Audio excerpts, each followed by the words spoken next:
Welcome to news 360 special డిబేట్కు స్వాగతం. ఈరోజు topic బీజేపీతో కలిసి నడుస్తాం అన్నారు మొన్న ఒక నాయకుడు తెలంగాణలో పర్యటించిన నేపథ్యంలో.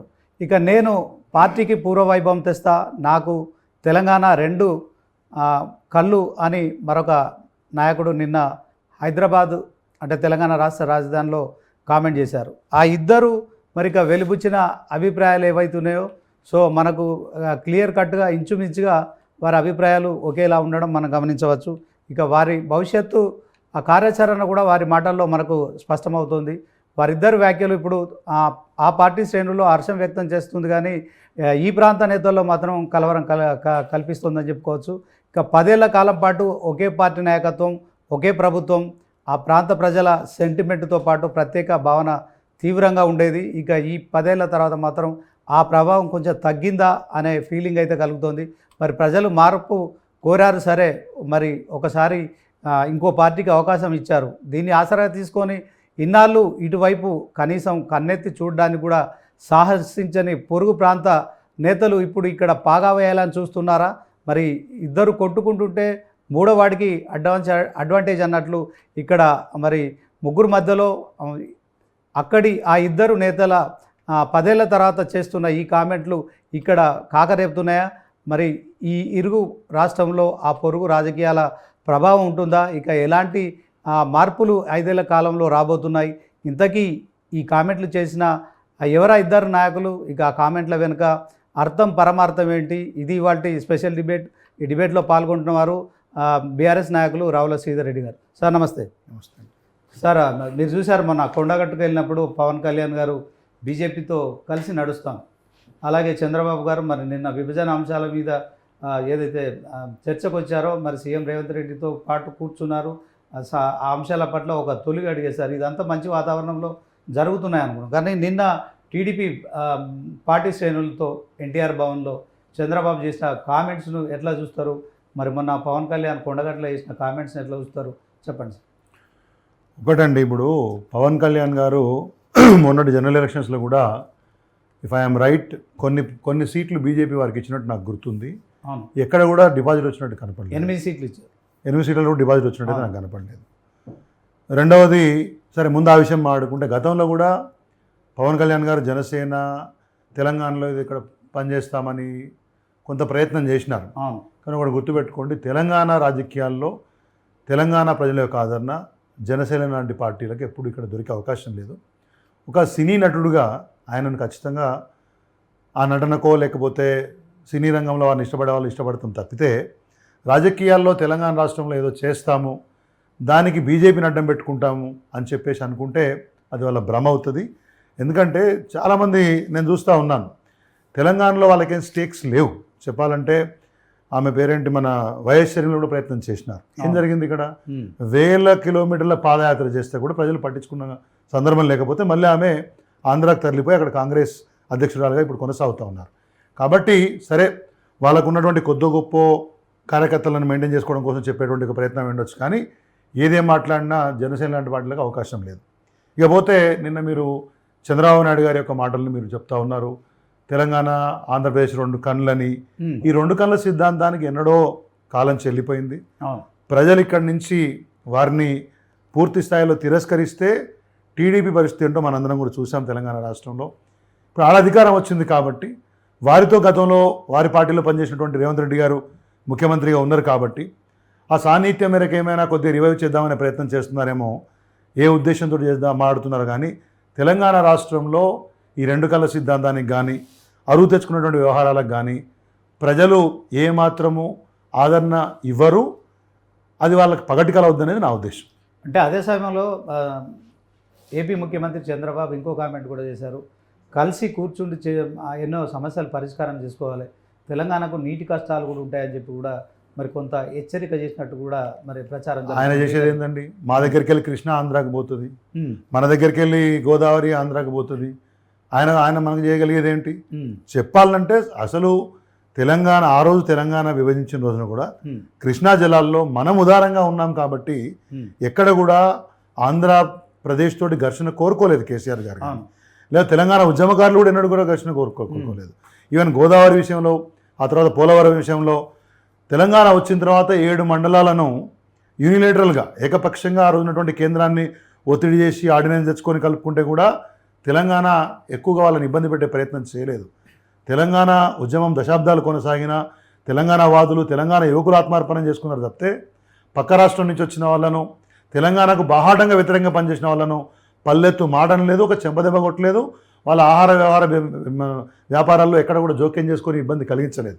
అంత ఉదారవాదం, అంత బ్రాడ్ అప్రోచ్, అంత విశాల పద్ధతి ఉన్నటువంటి ఒక తెలంగాణ ప్రజలు. కాబట్టి ఎవరో ఏదో తాటాకు చప్పులు చేస్తే ఇక్కడ ఎవరో భయపడే వాళ్ళు లేరు. ఎస్, అందరం అంటే కలిసి కూర్చొని ఇవాళ ఉన్నటువంటి కాంగ్రెస్ ప్రభుత్వం, మీరు ఎక్కడ ప్రభుత్వంలో ఉన్నారు, కలిసి కూర్చొని ఉమ్మడి అంశాలు అయితే వివాదాస్పదంగా ఇంకా ఉన్నాయో, తేలేని ఉన్నాయో వాటిని మంచి వాతావరణంలో ఎవరికి ఇబ్బంది కాకుండా, ఎవరి మనోభావాలు దెబ్బతినకుండా చేసుకోవాలనే విషయానికి ఎప్పుడు కూడా మేము కూడా స్వాగతిస్తాం. దాన్ని ముందుకు పోనిచ్చే విధంగానే మద్దతు పలుకుతుంది తెలంగాణ రాష్ట్రం, తెలంగాణ ప్రజానీకం. కానీ ఈ తిరకాసులు పెడతాము, మంచి వాతావరణం పేరుతోటి తెలంగాణ ప్రయోజనాలు దెబ్బతీసే ప్రయత్నం ఎవరైనా చేస్తామంటే మాత్రం తెలంగాణ ప్రజానీకం ఊరుకునే ప్రసక్తే ఉండదు.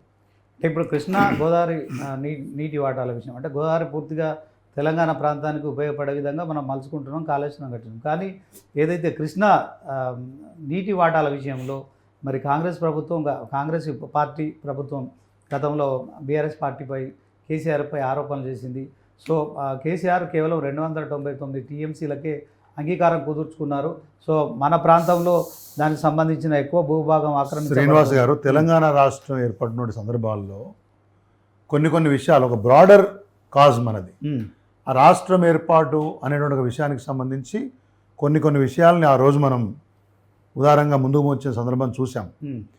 రాష్ట్రం ఏర్పడిన తర్వాత కేసీఆర్ గారి ప్రభుత్వం కృష్ణాలో నీటి వాటాను పునర్విభజించాలని చెప్పేసి కేంద్రానికి అనేక మార్లు విన్నవించినాం. అది వాళ్ళు పట్టించుకోకపోతే సుప్రీంకోర్టు దాకా పోయినాం. ఆ రోజు అపెక్స్ కమిటీ వేసిన తర్వాత కేంద్రం మేము దాన్ని సామరస్యంగా పరిష్కరిస్తాము, మీరు కేసు విత్డ్రా చేసుకోమంటే విత్డ్రా చేసుకున్నాం. ఆ తర్వాత 50-50% నిష్పత్తిలో పెంచాలని చెప్పినాం. వాస్తవానికి ఏ ప్రాంతంలో ఎక్కువ నదీ పరివాహకం ఉంటే అది ఇవ్వాలని చెప్పేసి రూల్స్ ఉన్నాయని చెప్తున్నారు. కాబట్టి ఆ రాష్ట్రం కూడా ఇబ్బంది పడొద్దు అనే కేసీఆర్ గారి ఉద్దేశం ఉండే. కాబట్టి తెలంగాణలో ఉన్న వాళ్ళందరూ తెలంగాణ వాళ్ళే, ఏ ప్రాంతం నుంచి వచ్చి బ్రతుకుతున్నా కానీ, హైదరాబాద్లో ఉన్న వాళ్ళందరూ హైదరాబాదీయులే అన్న గొప్ప ఆలోచన ఆ రోజు తెలంగాణ వాళ్ళని చేసినాం. కాబట్టి నీటి వాటాల్లో కూడా మేము ఎక్కడ కూడా వివాదం కోరుకోవట్లేదు, న్యాయంగా తెలంగాణకు వచ్చే వాటా కావాలని చెప్పేసి కొట్లాడినాం. దాని గురించే ట్రైబ్యునల్స్ని మళ్ళీ ఏర్పాటు చేయమని చెప్పినాం, రీడ్రాఫ్ట్ చేయమని చెప్పినాం రూల్స్ని. కానీ కేంద్రం సానుకూలంగా స్పందించలేదు. ఇవాళ మీ ప్రభుత్వం ఉంది కదా, మరి మీరు చేయండి ఆ ప్రయత్నం. ఎవరు అంటున్నారు? ఖచ్చితంగా బీఆర్ఎస్ పార్టీగా కృష్ణా జలాల వాటా కావచ్చు, గోదావరి మీద కావచ్చు, ఇంకేదైనా అంశాలకు తెలంగాణ ప్రయోజనాలకు సంబంధించి ఎప్పుడు కూడా బీఆర్ఎస్ పార్టీ పనిచేస్తూనే ఉంటుంది. ఆ దిశగా మీరు పనిచేస్తే మీకు కూడా సహకారం ఉంటుంది. అంటే కాంగ్రెస్ పార్టీ ప్రధాన ఆరోపణ ఏంటంటే జగన్ సీఎంగా ఉన్నప్పుడు ఇక్కడ కేసీఆర్ సీఎంగా ఉన్నారు. సో ప్రతిరోజు 8 టీఎంసీల నీటిని శ్రీశైలం నుంచి తరలించుకొని ఆంధ్ర ప్రాంతానికి వెళ్తున్నారు. సో ఈ విషయంలో అడ్డుకోలేకపోయారు. ఇది బీఆర్ఎస్ పార్టీ సంబంధించిన ప్రభుత్వం అసమర్థత. ఈ రెండింటి మీద కూడా రివర్ బోర్డ్స్ ఉన్నాయండి. ఆ రోజు చట్టంలో ఆ తర్వాత నుంచి ఎక్కడ కూడా తెలంగాణ ప్రయోజనాలకు విరుద్ధంగా ఎడ ప్రవర్తించడం. ఉమ్మడి రాష్ట్రంలో ఎన్ని ప్రాజెక్టులు కట్టినారు దశాబ్దాలలో. మీరు తెలంగాణ వచ్చిన తర్వాత ఇటు కాళేశ్వరం ప్రాజెక్టు కానివ్వండి, ఇటు Palamuru Rangareddy lift irrigation scheme కానివ్వండి, ఇవాళ డిండి ప్రాజెక్టు కానివ్వండి, నిన్న మొన్న మీరు స్విచ్ ఆన్ చేసినటువంటి సీతారామ ప్రాజెక్టు కానివ్వండి, ఈ అన్ని ప్రాజెక్టులను, ఇవి కాకుండా పదుల సంఖ్యలో ఉన్నటువంటి చిన్న తరహా మధ్య తరహా ప్రాజెక్టులను ఎవరు ఇవాళ తెలంగాణ రాష్ట్రంలో పూనుకొని కంప్లీట్ చేసినారు. కాబట్టి ఊరికే రాళ్ళేస్తే ప్రజలు నమ్మరు. కళ్ళ ముందు కాళేశ్వరం ఉంది, కళ్ళ ముందు పాలమూరు రంగారెడ్డి ఉంది, కళ్ళ ముందు సీతారామ ప్రాజెక్టు మొన్ననే మీరు కంప్లీట్ చేసుకున్నారు. ఈ నిన్ననే చెప్పినారు పాలమూరు రంగారెడ్డి 33,000, 35,000 నుంచి 55,000 కోట్లకు పెంచుతున్నాం. కేసీఆర్ గారు ప్రతిపాదించిన రిజర్వాయర్లు కంప్లీట్గా వచ్చినాయి. కొత్తగా ప్రతి నియోజకవర్గంలో రిజర్వాయర్ కడతామని నిన్న దామోదర రాజనరసింహ బట్టి విక్రమార్క చెప్పారు. అంటే ఆ రోజు మాట్లాడినటువంటి మాటలు ఏంటి, ఇవాళ మీరు చేస్తున్నటువంటి మాటలు ఏంటి? ఇవాళ హైదరాబాద్ నగరానికి నీరు తెచ్చుకోవాలంటే ఏ ప్రాజెక్టుకి వెళ్ళి తెచ్చుకుంటామని చెప్పి మీరు మాట్లాడుతూ ఉన్నారు. ఇవాళ అన్నారం ప్రాజెక్టుకి వెళ్ళి వాటర్ లిఫ్ట్ చేస్తామని చెప్తున్నారు కదా.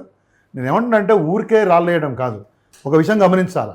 రాష్ట్రం ఏర్పడిన తర్వాత 10 సంవత్సరాల్లో సాగునీటికి, తాగునీటికి సంబంధించి, విద్యుత్కు, ఐటీ రంగానికి సంబంధించినటువంటిది, పారిశ్రామిక రంగానికి, పెట్టుబడుల ఆకర్షణకు సంబంధించినటువంటిది, హైదరాబాద్ నగరమే కాకుండా మిగతా నగరాల యొక్క అభివృద్ధి, పట్టణాల అభివృద్ధి, గ్రామాల అభివృద్ధి, ఉపాధి కల్పన, అదేవిధంగా ఉద్యోగాల కల్పన సంబంధించి కేసీఆర్ గారి ప్రభుత్వం గొప్పదైనటువంటి పనిచేసింది. సక్సెసివ్ గవర్నమెంట్స్ పనిచేస్తూ ఉంటాయి. అభివృద్ధి అనేది ఒక నిరంతర ప్రక్రియ. ఇవాళ మీరు వచ్చారు, మీరు కొన్ని హామీలు ఇచ్చి ప్రభుత్వంలోకి వచ్చారు, మా మీద ఇంకా రాలేయడం ఎందుకు? ఆ ఉన్నటువంటి ప్రాజెక్టులను మిగతా వాటిని కంప్లీట్ చేయండి.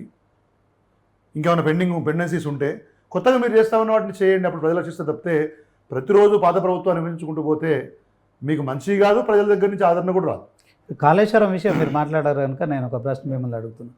కాళేశ్వరం పై అంటే గోదావరి నదిపై నిర్మించిన 3 ఏవైతే ఆనకట్టలు ఉన్నాయో అవన్నీ కూడా పూర్తిగా పనికి రావు. కాళేశ్వరం ప్రాజెక్టు కోసం వెచ్చించిన ఏదైతే 94,000 కోట్ల రూపాయలు మరి గోదావరి పాలయ్యని చెప్పి ఇప్పుడు ఆ గతంలో ప్రతిపక్షంలో ఉన్నప్పుడు ఆరోపించారు, ప్రభుత్వంలో ఉన్నప్పుడు కూడా. ఇప్పుడు అదే మాట అన్న వాళ్ళు హైదరాబాద్ నగరానికి నీళ్లు తేవడానికి ఎక్కడి నుంచి నీళ్ళు తీసుకొస్తున్నారు? రంగనాయక సాగర్కి వెళ్ళి నీళ్ళు తెస్తామని చెప్పినారు.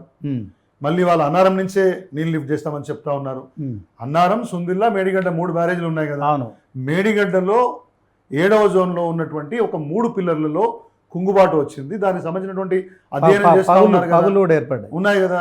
కాబట్టి కుంగుబాటు వచ్చిందంటే పగుళ్ళు వస్తాయి ఆటోమేటిక్గా. When it is got disturbed ఆటోమేటిక్గా పగుళ్ళు వస్తాయి. కానీ ప్రాజెక్ట్ అట్లానే ఉంది. కొంతమేరకు వాళ్ళకి చేసినట్టు రిపేర్స్ కొన్ని చేసినారు. ఇప్పుడు అన్నారం నుంచి ఈ సాగు కోసం నీళ్లు లిఫ్ట్ చేస్తామని చెప్తా ఉన్నారు.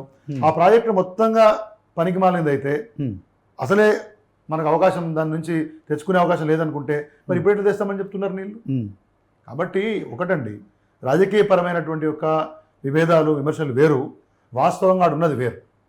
మొత్తంగా టోటల్ మీకు చెప్పాం కదా, 3 బ్యారేజీలు, 19 రిజర్వాయర్లు, విన్నరా, వేలాది కిలోమీటర్ల కాలువలు, తర్వాత టన్నెల్స్, సర్జ్ పూల్స్, ఇవన్నీ కూడా ఉత్తగానే పంప్ హౌజెస్ అన్నీ కూడా ఏం లేకుండా అయిపోతాయి మొత్తం ఒకటి. అంటే వాటి అన్నిటికీ కీలకమైన పాయింట్ మేడిగడ్డ. ఆ మేడిగడ్డ దగ్గర ఇప్పుడు నీళ్లు నిల్వ చేసే పరిస్థితి లేదు.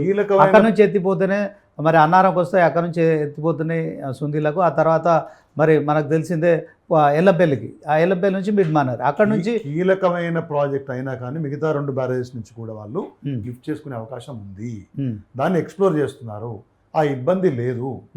దీన్ని కూడా అసలు ప్రభుత్వం రాగానే కాలయాపన చేయకుండా ఎన్డీఎస్ఏ నివేదిక ముందే కోరి కావాల్సినటువంటి ఒక రిపేర్స్ చేసుకుంటే ఓ సిస్టమేటిక్ అప్రోచ్ ఏదైనా ఉంటే ఖచ్చితంగా ప్రతి సమస్యకు పరిష్కారం ఉంటుంది.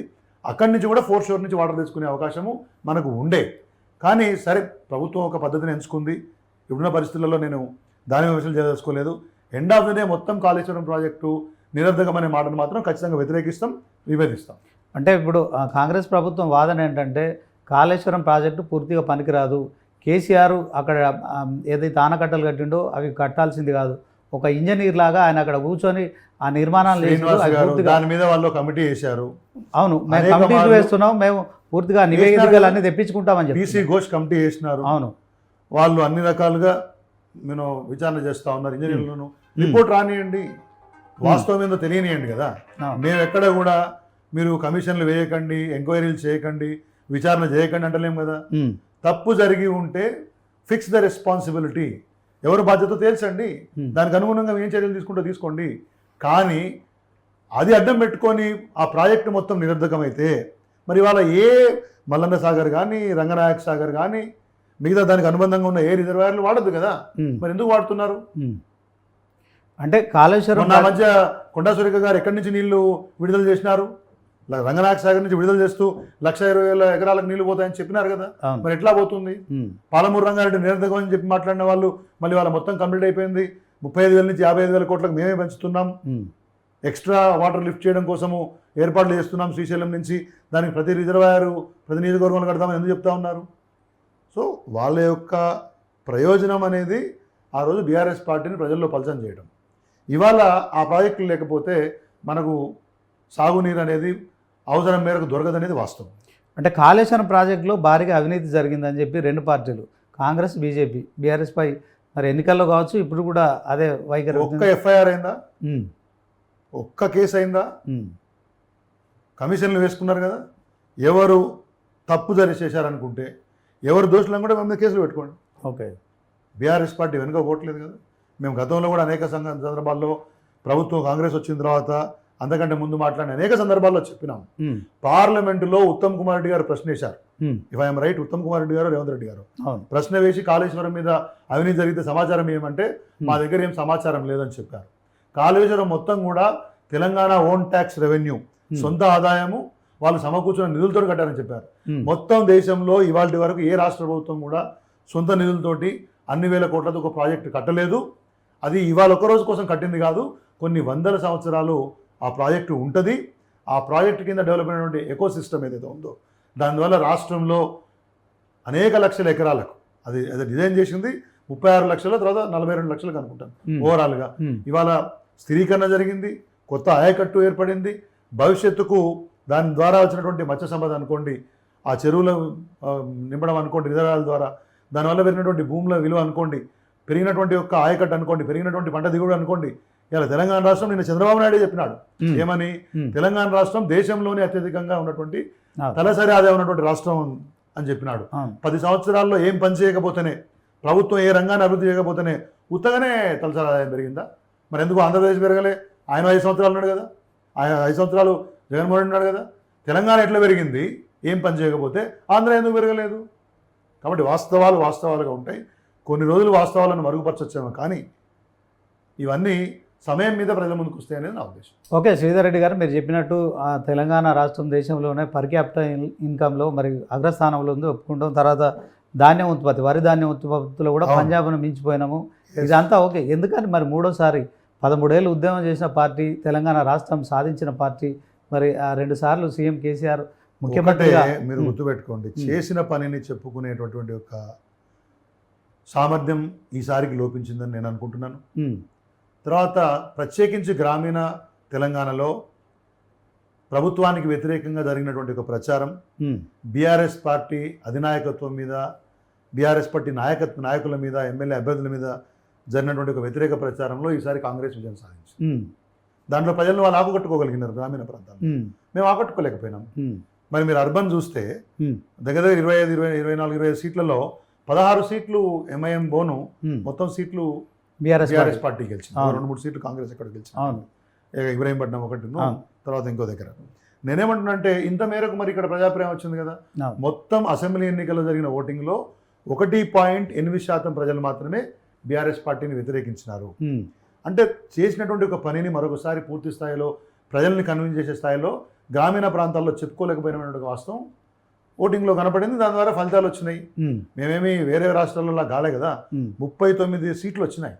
అంటే దగ్గర 3వ వంతు సీట్లు అసెంబ్లీలో బీఆర్ఎస్ పార్టీకి ఉన్నాయి. సరే, కొంతమంది ఎమ్మెల్యేలు ఇలా పోతుండొచ్చు, వాళ్ళ దారి వాళ్ళు ఎక్కుతుండొచ్చు, కానీ ప్రజలు మమ్మల్ని ప్రధాన ప్రతిపక్షంగా తెలంగాణ రాష్ట్రంలో నిలబెట్టినారు. ఆ విషయాన్ని విస్మరించదు కదా. ఇప్పుడు మీకు 2014లో 64 సీట్లు, 2018కి వచ్చేసరికి మీకు 88 స్థానాలు. ఇక మరి మూడోసారి అంటే మీరు చెప్పినట్టు ఐటీ రంగం డెవలప్ అయింది, ఇక పారిశ్రామికంగా కూడా మనం డెవలప్ అయినాం, అన్ని రంగాల్లో కూడా డెవలప్ అయినప్పటికీ కూడా 39 సీట్లకు పరిమితంగా కూడా మీరు చెప్తున్నారు. రూరల్లో కొంత ప్రభుత్వానికి వ్యతిరేకంగా ప్రచారం జరిగిందంటూ, కానీ కాంగ్రెస్ పార్టీ 6 గ్యారంటీలతోనే గెలిచిందని కూడా ప్రచారం జరుగుతుంది. నేను చెప్పిన కదా మీకు, ఒకటి మేము చెప్పిన పనిని సరిగ్గా చేసుకోలేకపోవడం, 2 వాళ్ళు మాకు 2 సార్లు అవకాశం వచ్చింది. ఇప్పుడు మనం 2,000 రూపాయలు పెన్షన్ అనుకోండి, నేను 4,000 ఇస్తాను. 10,000 రూపాయలు 12,000 రూపాయలు మనది 10,000 రూపాయలు మరి రైతు బంధు ఉంటే నేను 15,000 ఇస్తా అని చెప్పాడు. ఫ్రీ బస్ అన్నాడు, 6 గ్యారంటీలు అన్నాడు. సరే, ఒకసారి వాళ్ళకు కూడా అవకాశం ఇద్దామేమో అంటే జనరల్గా ప్రజలు.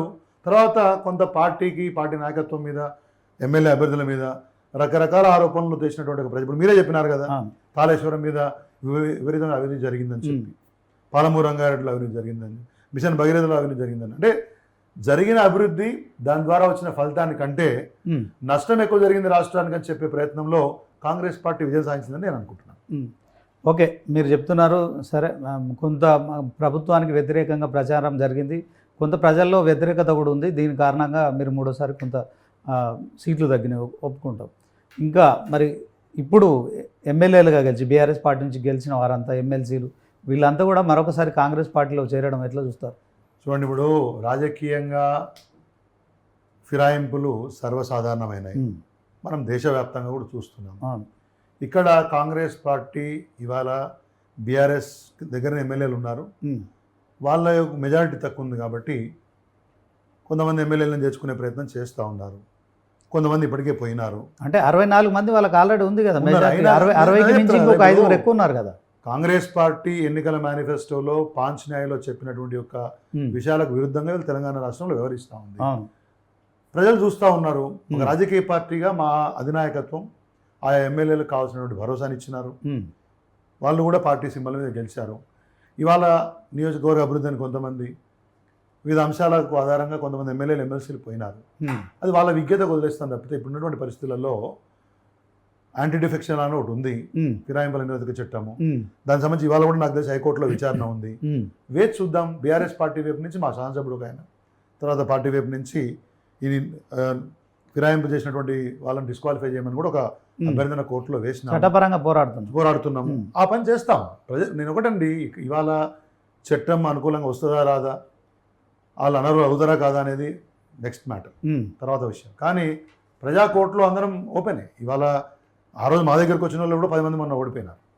కాబట్టి నేను ఏం చెప్తున్నానంటే ఇవి జరుగుతున్నాయి. కొన్నిసార్లు ప్రజాభిష్టానికి వ్యతిరేకంగా జరుగుతున్నాయి. ప్రజలు ఎవరైతే ఓట్లు వేసినారో ఆయా నియోజకవర్గాల యొక్క ఓటర్ల యొక్క అభిష్టానికి వ్యతిరేకంగా జరుగుతుంటాయి. దాన్ని ఇమ్మీడియట్గా మనం చెప్పేది ఏముంటుంది? రేపు పొద్దున మళ్ళీ ప్రజల ముందుకు పోయినప్పుడు ఏ రకమైన తీర్పు వస్తుందని వేచి చూడాల్సిందే. ఈ లోపల న్యాయ పోరాటం చేస్తాం. అంటే కాంగ్రెస్ పార్టీ చెప్పే వాదన ఎట్లుందంటే ఇప్పుడు బీఆర్ఎస్ అలాగే బీజేపీ రెండు ఒకటై మా ఎమ్మెల్యేలను కూడా గతంలో అంటే బీజేపీకి ఇంతకుముందు చేసినట్టు మా ఎమ్మెల్యేలను తీసుకొని మా ప్రభుత్వాన్ని పడగొడుతుంది, మా ప్రభుత్వాన్ని పడగొడితే మేము ఊరుకోము. గతంలో కూడా మా పార్టీ ఎమ్మెల్యేలను బీఆర్ఎస్లో చేసుకున్నారు. బీజేపీ ఒకటే నవ్వుతున్నాడు. ఈ ప్రచారం చేసి కొన్ని వర్గాలను మాకు దూరం చేయాలనే ప్రయత్నంలో కాంగ్రెస్ పార్టీ కొంతమేరకు సక్సెస్ అయింది. ఇవాళ బీఆర్ఎస్ పార్టీ నాయకుల మీద ఒక 20-25 మంది మీద సిబిఐ ఈడీ దాడులు అయినాయి, ఎమ్మెల్యేల మీద దాడులు అయినాయి, ఐటీ దాడులు అయినాయి. కవిత గారు కేసీఆర్ గారి డాక్టర్ ఇవాళ దగ్గర దగ్గర మోర్ దాన్ 115 days ఆమె జైల్లో ఉన్నారు, తిహార్ జైల్లో ఉన్నారు. ఇలా కేంద్రంలో ఉన్న ప్రభుత్వం యొక్క పరిస్థితి మనం చూస్తూ ఉన్నాం. రాజకీయ ప్రత్యర్థుల మీద సెంట్రల్ ఏజెన్సీస్ ద్వారా వాళ్ళు దాడులు చేపిస్తున్న విషయాన్ని దేశం మొత్తం కూడా చూస్తూ ఉంది. వాళ్ళకి వ్యతిరేకంగా పనిచేసిన వాళ్ళ మీద దాడులు చేస్తున్నారని చెప్పేసి అన్ని రాజకీయ పార్టీలు పార్లమెంట్ సాక్షి గగ్గోలు పెడతా ఉన్నాయి. మేము బీజేపీతో ఎందుకు కలిసి పనిచేస్తామండి? ఏ రకంగా పనిచేసే అవకాశం ఉంది చెప్పండి. కాబట్టి అఫీషియల్గా పొత్తు పెట్టుకుంది ఆంధ్రప్రదేశ్లో వాళ్ళు, ఇక్కడ జనసేన. ఈ జనసేన బీజేపీ టీడీపీ కంబైన్ ఉన్నటువంటి అధినాయకుడు ఎవరికి దగ్గర ఇవ్వాలా? ఇక్కడ ముఖ్యమంత్రి గారి దగ్గర. మరి మేమెందుకు వాళ్ళతో కలిసి పోటీ చేస్తాం లేదా పనిచేస్తాం?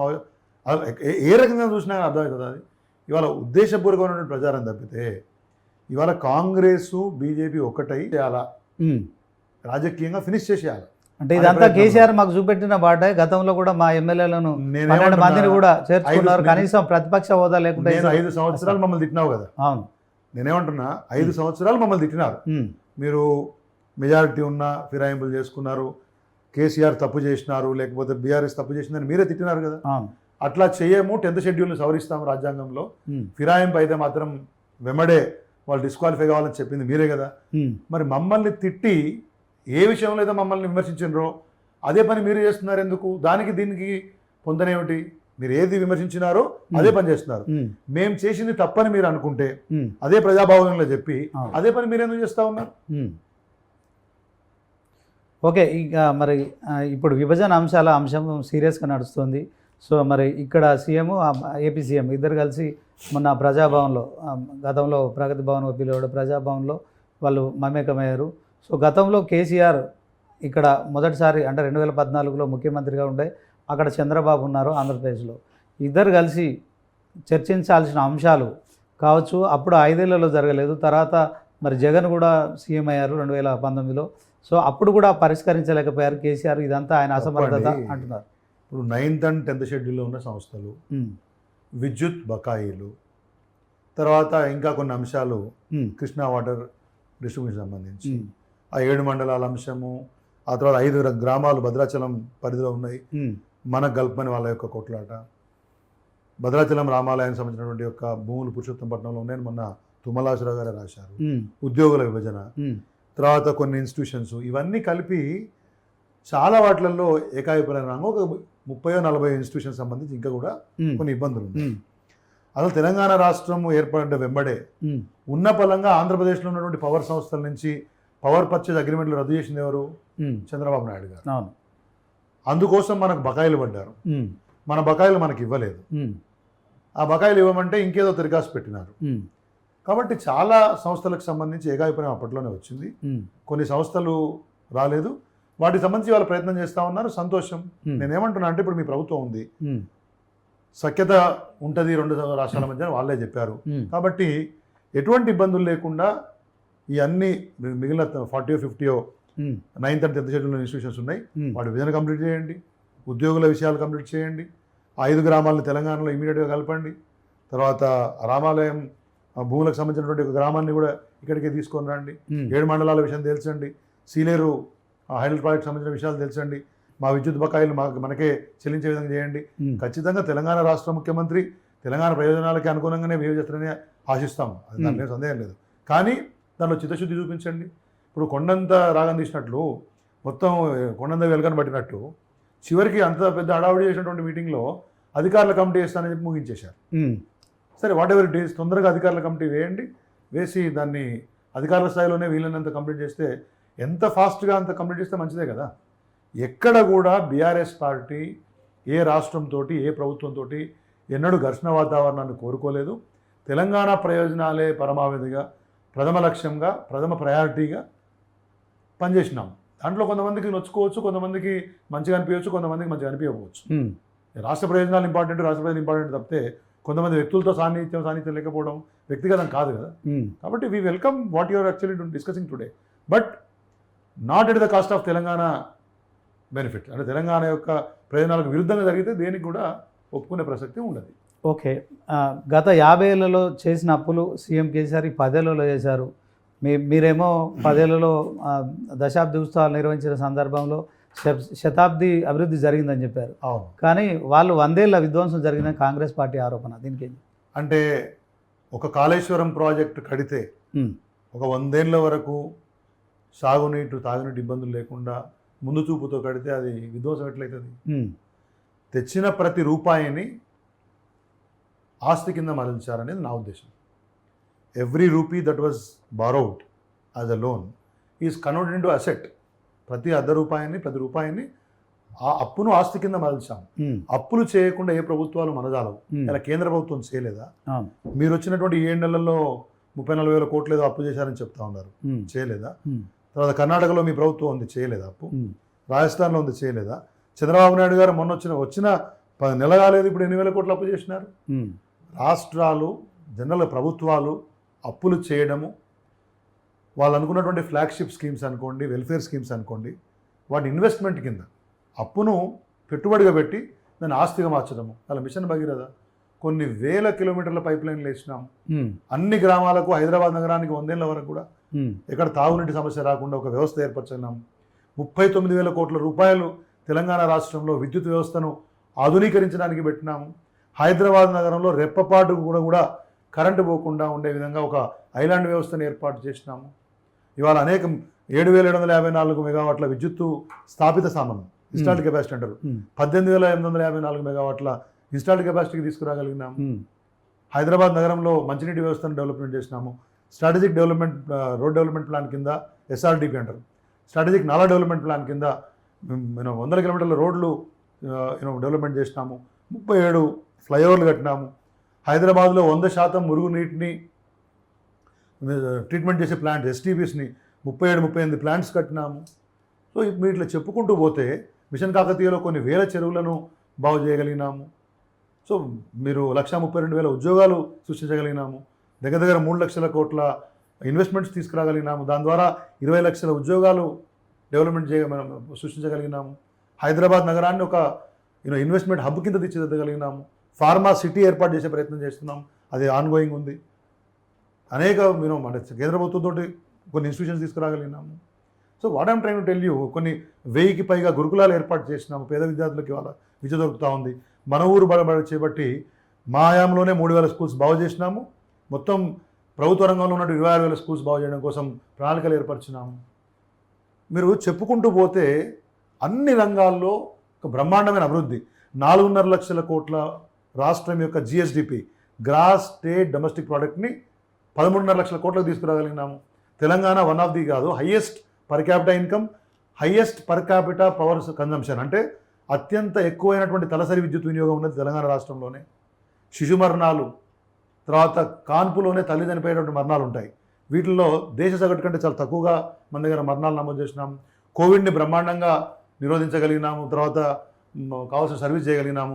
హైదరాబాద్ నలుమూలలో టీమ్స్ పేరుతోటి హాస్పిటల్స్ ఇవాళ లక్షల ఎస్ఎఫ్టీ తోటి హాస్పిటల్స్ కడుతున్నాము. రాష్ట్రంలో అనేకమైనటువంటి యొక్క స్థానిక ఆసుపత్రులను ప్రాంతీయ ఆసుపత్రులుగా, ప్రాంతీయ ఆసుపత్రులను సూపర్ స్పెషాలిటీ ఆసుపత్రులు చేసినాము. అత్యద్భుతమైనటువంటి బెడ్ల యొక్క సంఖ్యను ఇంక్రీజ్ చేయగలిగినాము. కేసీఆర్ కిట్ అమలు చేసినాము. మదర్ అండ్ చైల్డ్ సెంటర్స్, ప్రసూతి కేంద్రాలను బ్రహ్మాండంగా చేసి ప్రభుత్వ ఆసుపత్రుల్లోనే ప్రసూతులను పెంచినటువంటి ఒక ఘనత పెట్టినాము. తర్వాత హైదరాబాద్ నగరంలో లెక్కకు మిక్కిలి ఐ థింక్ క్లోజ్ టు 200+ బస్తీ దవాఖానాలు ఏర్పాటు చేసినాము. తెలంగాణ డయాగ్నోస్టిక్స్ పేరుతోటి రక్త పరీక్ష నుంచి మేజర్ పరీక్షల వరకు చేసినటువంటి ప్రయత్నం చేసినాము. నిమ్స్ని అప్గ్రేడ్ చేసినాము. What is that you are expecting the government to do more than this? చేయాల్సి ఉండే కావచ్చు.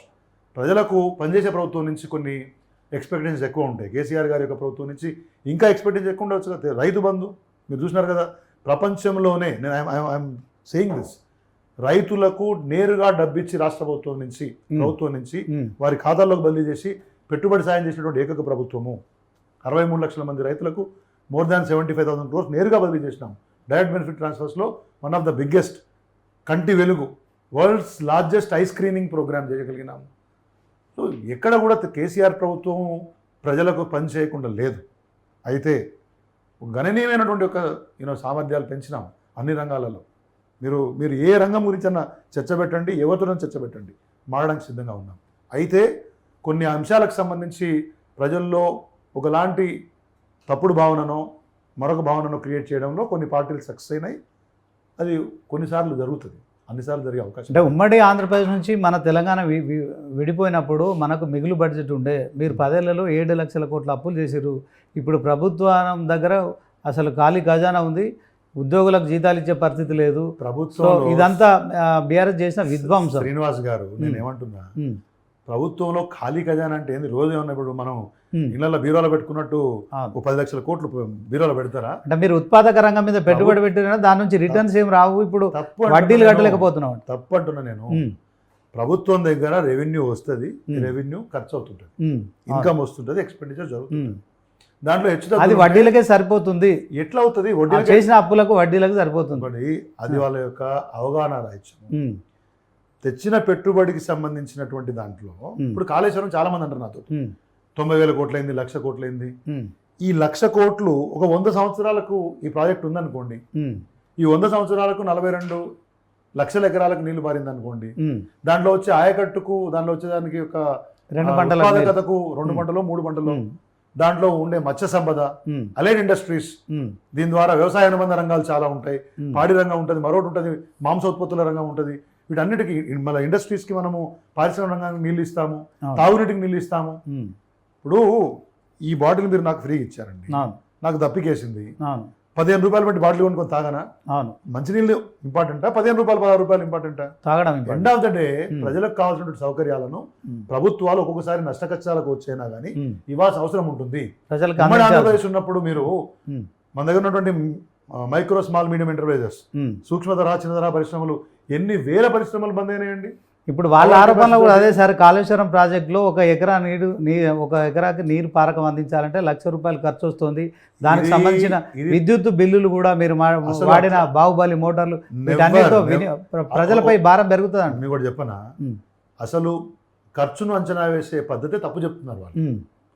టోటల్ ప్రాజెక్ట్ కాస్ట్ ఇవాళ 1,00,000 కోట్లతో కట్టిన ప్రాజెక్ట్ ఉందనుకోండి, మీరు జనరల్గా ఒక ప్రాజెక్ట్, ఏదైనా ఒక ప్రాజెక్ట్ ₹1,00,000 స్టార్ట్ చేస్తే వచ్చే సంవత్సరానికే కొత్త SSRలు వస్తాయి. 6% 7% ఖర్చు పెరుగుతుంది. అంటే లేబర్ కాస్ట్ పెరిగితే, ఫ్యూయల్ కాస్ట్ పెరిగితే, మెటీరియల్ కాస్ట్ పెరిగితే.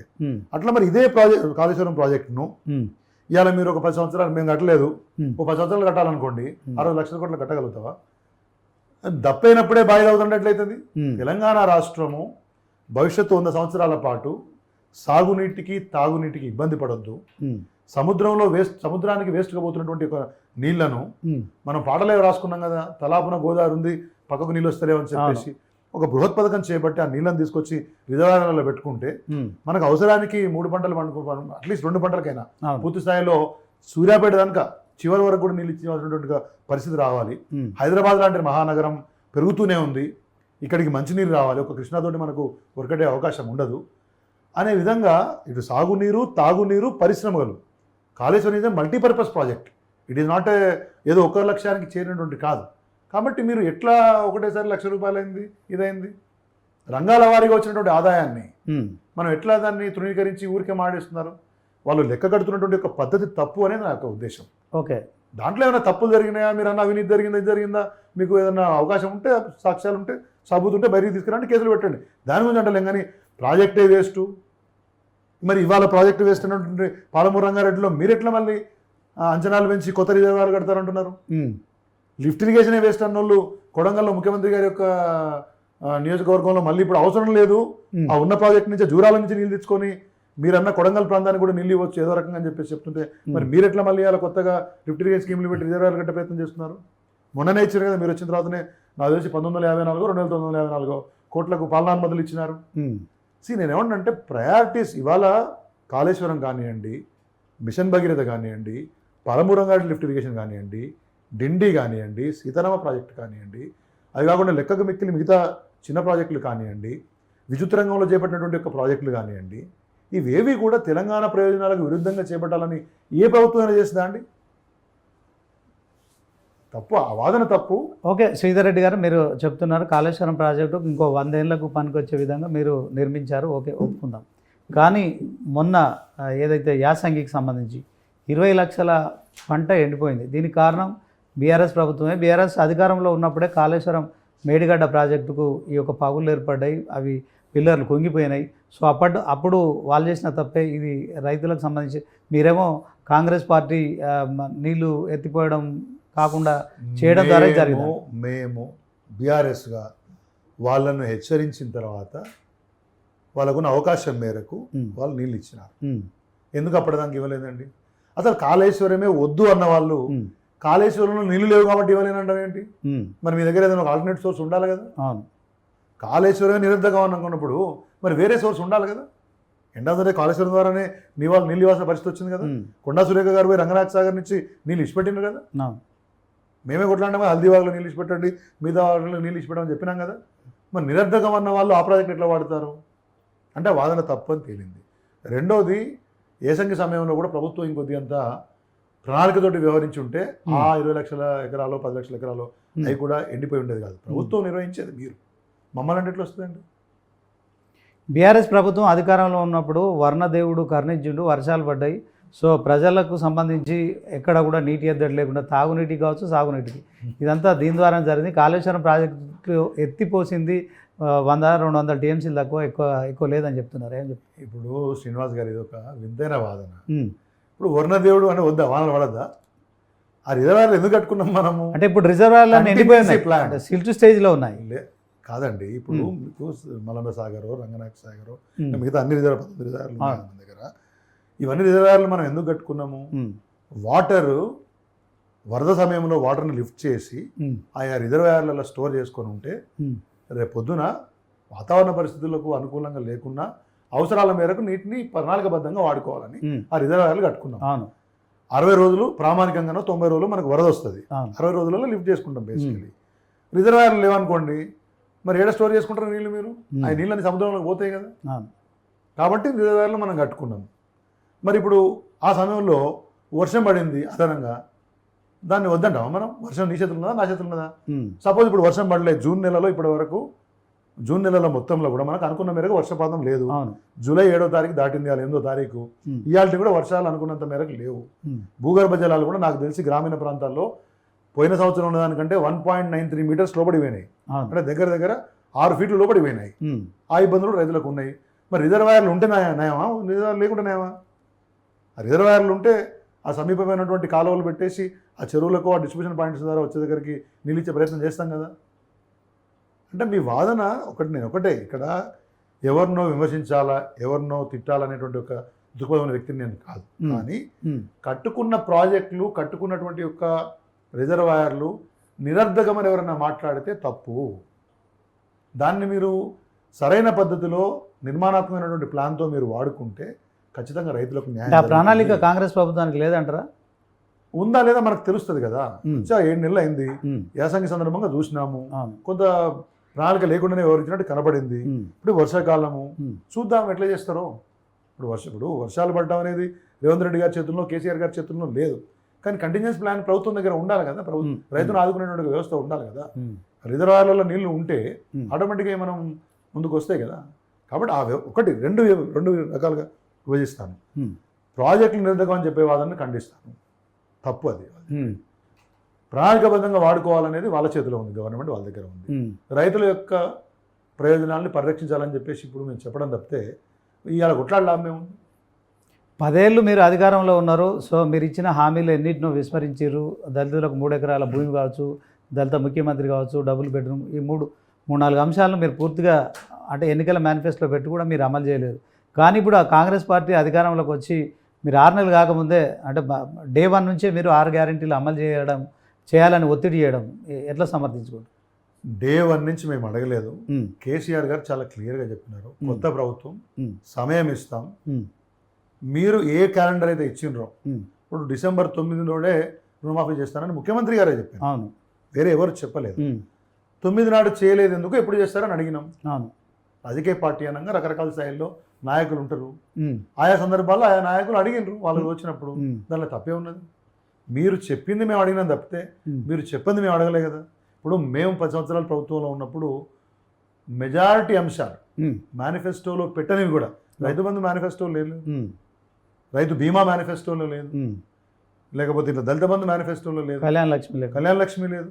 కానీ మీరు మంచి గుర్తు చేసినారు, కళ్యాణ లక్ష్మి, షాదీ ముబారక్ దగ్గర 13 లక్షల మంది పేద బీసీ, ఎస్సీ, ఎస్టీ, మైనార్టీ యువతులకు పెళ్లిళ్ళకు ₹1,00,000 ఇచ్చినటువంటి గంత కేసీఆర్ ప్రభుత్వం అంతే కదా.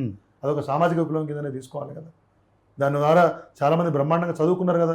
ఎట్లాగో ప్రభుత్వం మాకు సాయం చేస్తుంది, అలాంటి రోజు మేము పెళ్లి చేసుకుంటే అని దేనిగా చదువుకున్నారు. ఆ తర్వాత మంచిగా వివాహాలు చేసుకొని స్థిరపడ్డారు కదా. ఆ కుటుంబాలకు ఆర్థికమైన సపోర్ట్ దొరికింది కదా.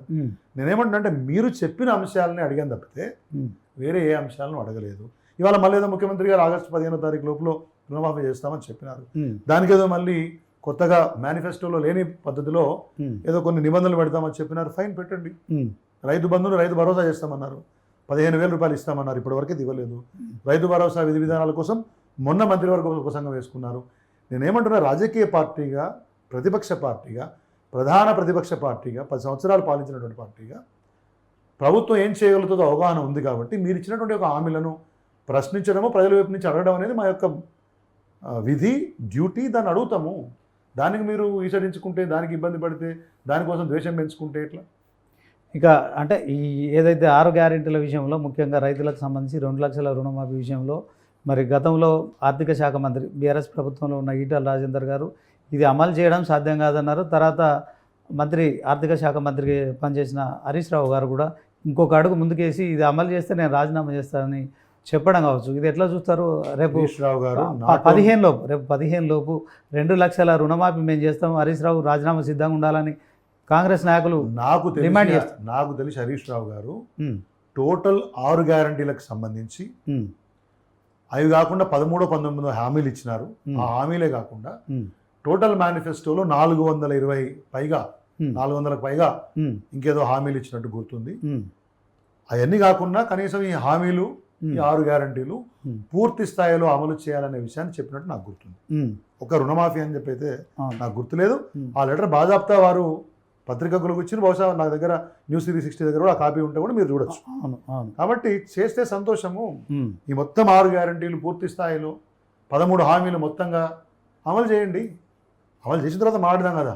ఆగస్టు 15 వారు ఇచ్చిన లెటరు మీడియా సంస్థలు ఎవరైతే ఉన్నాయో, మీడియా మిత్రులు ఎవరైతే ఉన్నారో తీసుకొని రండి. ప్రభుత్వం దానికి అనుగుణంగా పనిచేసి ఉంటే చర్చకు సిద్ధంగా ఉంటుంది. దాన్ని ఇక ఇప్పుడు ఒక ప్రచారం అయితే జరుగుతుంది. సో బీఆర్ఎస్ పార్టీని కూడా ప్రతిపక్ష హోదా లేకుండా చేయాలనే దాంతోనే కాంగ్రెస్ మరి మీ పార్టీకి సంబంధించిన ఎమ్మెల్సీలు కావచ్చు, ఎమ్మెల్యేలను చేర్చుకుంటుంది. సో ఇది గతంలో కేసీఆర్ చేసి ఉంటే ఇప్పుడు మేము చేస్తున్నాం, తప్పేం లేదని ఒకవైపు కాంగ్రెస్ మాట్లాడుతుంది. సో ఇన్ ఫ్యూచర్లో బీఆర్ఎస్ పార్టీ అనేది తెలంగాణలో, అంటే గతంలో టీఆర్ఎస్ పార్టీ తెలంగాణ ప్రజల ఇంటి పార్టీ, మరి ఇక బీఆర్ఎస్తో బంధం తెగిపోయిందంటారా తెలంగాణ ప్రజలు? ఎట్లా తెగిపోతుందండి? ఇప్పుడు నేను ఒక మాట, BRS legislature party is different from BRS party. BRS పార్టీలో లెజిస్లేచర్ పార్టీ ఒక భాగం. అవును అవును అసెంబ్లీ సభ్యులు ఉన్న వాళ్ళు, ఉమ్, కౌన్సిల్ సభ్యులు ఉన్న వాళ్ళు లెజిస్లేటివ్ పార్టీ అవుతారు. అవును పార్లమెంట్లో ఉండే సభ్యులు పార్లమెంటరీ పార్టీ అవుతారు. ఉమ్, ఇప్పుడు మేము బీఆర్ఎస్ పార్టీ సభ్యులం. ఉమ్, బీఆర్ఎస్ పార్టీ ఉంటుంది కదా, బీఆర్ఎస్ పార్టీ అడిగిపోతుంది. ఉమ్, కొంతమంది నాయకులు పోతారు. ఉమ్, ఒకవేళ రాజ్యాంగబద్ధంగానే వాళ్ళకి ఏదైనా అవకాశం ఉండి నిజంగానే వాళ్ళన్నట్టు వాళ్ళు అప్పుడు కనుక ఎట్లయితే విలీనమైనరో ఉమ్, అట్లా ఏమైనా విలీనం జరిగే పరిస్థితులు ఉత్పన్నం అయ్యి ఉంటే, ఉమ్, ఇంక ఐ డోంట్ బిలీవ్ ఇట్, ఉమ్, అయితే ఉమ్, పార్టీ ఎందుకు పోతుంది? లేవా కాంగ్రెస్ పార్టీ 5 సభ్యులు 4 సభ్యులు నుండి మన అధికారం తెచ్చుకోలేదా? ఉమ్. పార్టీ ఎందుకు పోతుందండి? అంటే కనీసం ప్రతిపక్ష హోదా కూడా దక్కకుండా ఉండే పరిస్థితిలో మేము ఎటు పోవాలని చెప్పి మీరు ఎమ్మెల్యేలు కూడా ఇప్పుడు మరొక ప్రతిపక్ష ఇవాళ హోదా రేపు అనేది- ఆరుగురు ప్రతిపక్ష ఎమ్మెల్యేలు హోదా కూడా అంటే ఆ ప్రతిపక్ష నాయకులకు ఒక క్యాబినెట్ హోదా ఉంటుంది. ఉమ్, ఒకవేళ పోతే కాంగ్రెస్ పార్టీ అందరిని తీసుకొని వాళ్ళని తీసుకొని చేస్తే ఉమ్, పోద్దేమో. ఉమ్, కానీ ప్రజల కోసం పోరాడడానికి ఇవన్నీ ఏమంటావుతాయి అంటాను నేను. ఉమ్, ఇలా మీరు నన్ను అడుగుతున్నారు ప్రశ్నలు ఉమ్, బీఆర్ఎస్ వైపు నుంచి. ఉమ్. మీ ఫోరం న్యూస్ 360 వేదికగా నేను మా అవును. పార్టీ వాదన చెప్తున్నా. ఉమ్. రేపు ఏ ఫోరం మీద నేను అడిగినా చెప్తాం కదా. నాలాగా వందలాది మంది నాయకులు పార్టీలో ఉన్నారు కదా. అంటే వాళ్ళందరూ నీళ్లు చెప్తారు నిధులు కదా. నియామకాల కోసం పోరాడి సాధించుకున్న తెలంగాణలో ఉమ్. ఆ లక్ష్యాలను ప్రభుత్వం చేరుకోలేదు. ఆ తెలంగాణ ప్రజల ఆకాంక్షలు నెరవేరలేదు. అందుకే బీఆర్ఎస్ పార్టీ ఇక పేగుబంధం తెగిపోయింది, కథమైపోయింది. నేను ఏమంటున్నా, 63 లక్షల రైతుల కుటుంబాల సాక్షిగా రైతు బంధు ఇచ్చిన పేగుబంధం అయిపోతుందా? తెలంగాణ తెచ్చిన పేగుబంధం అనేది అత్యంత గొప్పదైన విషయం అని కేసీఆర్ గారు అనేక విషయాల సందర్భంగా చెప్పారు. ఆ తెలంగాణ యొక్క ప్రయోజనాల కోసము, చుక్క నీటి కోసం ఇబ్బంది పడ్డ రోజుల నుంచి, కరెంటు ఎట్ల పడితే అట్లా పోయిన సందర్భం నుంచి, రెప్పపాటు కరెంటు పోని పరిస్థితి తీసుకొచ్చినటువంటి పరిస్థితిని కానీ, రైతు బంధు ఇచ్చి పెట్టుబడి ఇచ్చిన సందర్భాన్ని కానీ, గుంట భూమి ఉన్నా కానీ 5 లక్షల రూపాయల రైతు బీమా చేసినటువంటి యొక్క నాయకుడు ఉన్నటువంటి ఒక ఘనత ఉన్నటువంటి ఒక పార్టీ కానీ, తర్వాత 37,000 కోట్లు పెట్టి నేను ఇంతకుముందు చెప్పినట్టు మీకు విద్యుత్ వ్యవస్థను బాగు చేసినటువంటి పార్టీ కానీ, ఇవాళ 132,000 ఉద్యోగాలు క్రియేట్ చేసినటువంటి పార్టీ కానీ, హైదరాబాద్ నగరాన్ని దేశంలోనే ఒక అగ్రగామి నగరంగా ప్రపంచ దేశాలతో పోటీపడే విధంగా ద మోస్ట్ లివబుల్ సిటీగా తీర్చిదిద్దిన సందర్భాన్ని కానీ, కొత్తగా వ్యాపారాలు చేసుకునే వాళ్లకు స్టార్టప్స్ అంటారు కదా, వాటికి ఇచ్చినటువంటి ఒక వాతావరణాన్ని నిర్మించిన వ్యవస్థను కానీ, పెట్టుబడులు ఆకర్షించిన వ్యవస్థ కానీ, వాళ్ళు తెలంగాణ అస్తిత్వాన్ని మొత్తం దేశంలో బ్రహ్మాండంగా నిలబెట్టినటువంటి ఒక పద్ధతిని కానీ ఇక అందరూ మర్చిపోతారు. ప్రజలందరూ ఉత్తదే ఇక మొత్తం ఫైనల్గా శ్రీధర్ రెడ్డి గారు అట్లా ఉండదు. బీఆర్ఎస్ పార్టీ ఉంటుంది, బీఆర్ఎస్ పార్టీ ప్రజల కోసం పనిచేస్తుంది. ఇది ఒక ప్రస్థానం. ఓ రోజు అధికారం ఉంటుంది, ఓ రోజు అధికారం ఉండదు. అధికారం ఉంటేనే ప్రజల కోసం పనిచేస్తామనేటువంటి అంటే 2014లో కానీ 2018లో అంటే బీఆర్ఎస్కి ప్రధాన ప్రతిపక్షంగా బీజేపీ కాంగ్రెస్ మాత్రమే ఉండేది. ఇప్పుడు చంద్రబాబు పవన్ కళ్యాణ్ చేస్తున్న కామెంట్స్ అంటే వారు ఖచ్చితంగా మరొకసారి తెలంగాణలో మరి రాజకీయాల్లో మరి ప్రత్యక్ష ఎన్నికల ద్వారా మరి గతంలో ఎక్కడైతే మా కేంద్రంలో ఎన్డీఏ కూటమితో ఎలాగైతే ఉన్నారో తెలంగాణ కూడా అలాంటి క్రమంలో కాంగ్రెస్ వర్సెస్ మరి ఎన్డీఏ కూటమి నడుమ బీఆర్ఎస్ పార్టీ మరి తన ఇప్పుడు గతంలో కాంగ్రెస్ తో కలిసి పోటీ చేశారు 18లో చంద్రబాబు నాయుడు గారు. కొన్ని ఫలితాలు చూసినారు. ఆ తర్వాత పూర్తిగా ఆంధ్రాకు పోయినారు. మళ్ళీ ఇప్పుడు నేను ముందుకు వచ్చేది చేస్తా అని చెప్తున్నాడు. పవన్ కళ్యాణ్ కూడా ఆడ ప్రభుత్వంలో అధికారం ఉంది కాబట్టి ఎన్డీఏలో ఉన్నారో చెప్తాను. ఇప్పుడేం ఎలక్షన్స్ లేవు. రేపు స్థానిక సంస్థలు ఎలక్షన్స్ వస్తున్నాయి. ఆ తర్వాత కొన్ని ఎలక్షన్లు వస్తాయి. చూద్దాంగా తొందర ఉన్నది. ఇప్పుడు ఒకటి తెలంగాణ ప్రయోజనాల గురించి, తెలంగాణ అస్తిత్వ పరిరక్షణకు, తెలంగాణ ఆత్మతోటి కొట్లాడేటటువంటి యొక్క నాయకులను ఎన్నడూ తెలంగాణ ప్రజానీకం వద్దనుకోదు. 1-2 సార్లు వేరే వేరే ప్రచారాలకు లోనై కొంతమేరకు అధికారాన్ని ఇవ్వకున్నా కానీ ప్రభుత్వం ఏర్పరిచే స్థాయిలో ఎవరి ప్రయోజనాల కోసం ఎవరు కొట్లాడతారు అనే విషయం మీద తెలంగాణ ప్రజలు అత్యంత చైతన్యం, రాజకీయ చైతన్యం ప్రజలు ఏ వృత్తిలో ఉన్నా ఎవరి అంతరంగం ఏంది, ఎవరి కోసం పనిచేస్తారనేటువంటి ఒక వ్యవహారం తెలిసిన వాళ్ళు. కాబట్టి మేమేమి ఎట్ ద సేమ్ టైం ఇది మనది ఫెడరల్ డెమోక్రసీ, సమాఖ్య వ్యవస్థ.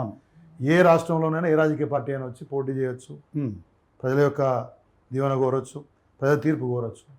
వాళ్ళు కూడా ప్రయత్నం చేస్తే చేయనియండి, మాకేం పెద్ద దాని గురించి టెన్షన్ పడేది లేదు, దాని గురించి ఏదో పంచాయతీ పెట్టుకునేది లేదు. మళ్ళీ బీఆర్ఎస్ పుంజుకుంటారా ఖచ్చితంగా? బీఆర్ఎస్ ఇప్పుడు 30 ఇంకా కూడా టెక్నికల్గా 39 ఎమ్మెల్యేలు మా వాళ్ళే, ఇంకా కూడా 26 మంది పైగా ఎమ్మెల్సీలు మా వాళ్ళే. ఇవాళ కూడా మెజార్టీ జడ్పీలు మాయే. ఓకే, మొన్న కూడా మహబూబ్ నగర్ ఎమ్మెల్సీ సీటు స్థానిక సంస్థలు గెలిచినాం, ఇంకో గ్రాడ్యుయేట్ సీటు బొటాబొట్టిగా కాంగ్రెస్ పార్టీ గెలిచింది. ఏమైందని ఇప్పటికీ మా పార్టీలో ఉన్నటువంటి 7 మంది ఎమ్మెల్యేలు ఇంకొంతమంది ఎమ్మెల్సీలు పోయిన తప్పితే ఇప్పుడు ఏమైంది? Okay. Thank you Sridhar Reddy గారు డిబేట్లో పాల్గొన్నారు. Thank you, శ్రీనివాస్ గారు. సో ఇది వాళ్ళ స్పెషల్ డిబేట్. ఇక దీంట్లో మరి బీఆర్ఎస్ పార్టీ ఇక తెలంగాణలో ఖచ్చితంగా మరి ప్రజల కోసం పోరాడుతుంది. సో మరి జనసేన కావచ్చు, టీడీపీ కావచ్చు, తెలంగాణలో మరి ఫెడరల్ వ్యవస్థలో ప్రజలతో కలిసి మరి వాళ్ళ భవిష్యత్తును నిర్ణయించుకునే అవకాశం ఉంటుంది కనుక ఎవరొచ్చినా కానీ తెలంగాణ ప్రజలతో మేము ఉంటాం. తెలంగాణ అస్తిత్వ బావుటాన్ని ఎగరవేయడానికి బీఆర్ఎస్ పార్టీ ముందుంటుంది. సో సీఎం కేసీఆర్ గతంలో మరి 13 ఏళ్ళు తెలంగాణ ఉద్యమం కోసం కొట్లాడారు. అలాగే 2 సార్లు ప్రభుత్వాన్ని ఏర్పాటు చేశారు. సో దాని ముందు మరి మేము ఖచ్చితంగా ఇవన్నీ పెద్ద లెక్క కాదు. సో చంద్రబాబు వచ్చినా, పవన్ కళ్యాణ్ వచ్చినా మేము బెదిరలేదు, అదిరలేదు అనే అభిప్రాయాన్ని వ్యక్తం చేస్తున్నారు. ఇది వాళ్ళ స్పెషల్ డిబేట్. చూస్తూనే ఉండండి న్యూస్ 360. నిజం ఆలోచన మారుస్తుంది.